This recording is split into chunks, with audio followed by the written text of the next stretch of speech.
आपण पाहत आहात स्वराज्य न्यूज. सत्य हेच जे तुमच्या समोर.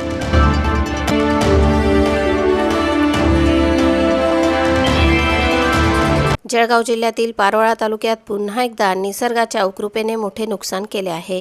चोरवड गावात झालेल्या पाऊस आणि जोरदार वादळामुळे शासकीय तलाठी कार्यालयाचे छत उडून गेले आहे. सुदैवाने या घटनेत कोणतीही जीवितहानी झालेली नाही.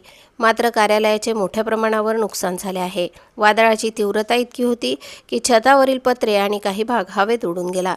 यामुळे कार्यालयातील साहित्य आणि महत्त्वाच्या नोंदींचे संरक्षण करण्याचे आवाहन निर्माण झाले आहे.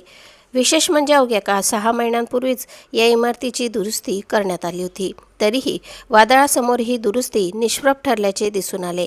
सध्या शाळा सुरू असल्याने विविध दाखल्यांसाठी नागरिकांची तलाठी कार्यालयात गर्दी असते.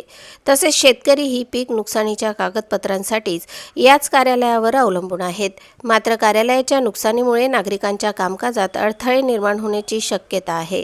गेल्या काही दिवसात या परिसराला दुसऱ्यांदा वादळाचा फटका बसला आहे. त्यामुळे ग्रामस्थांमध्ये चिंता व्यक्त होत आहे.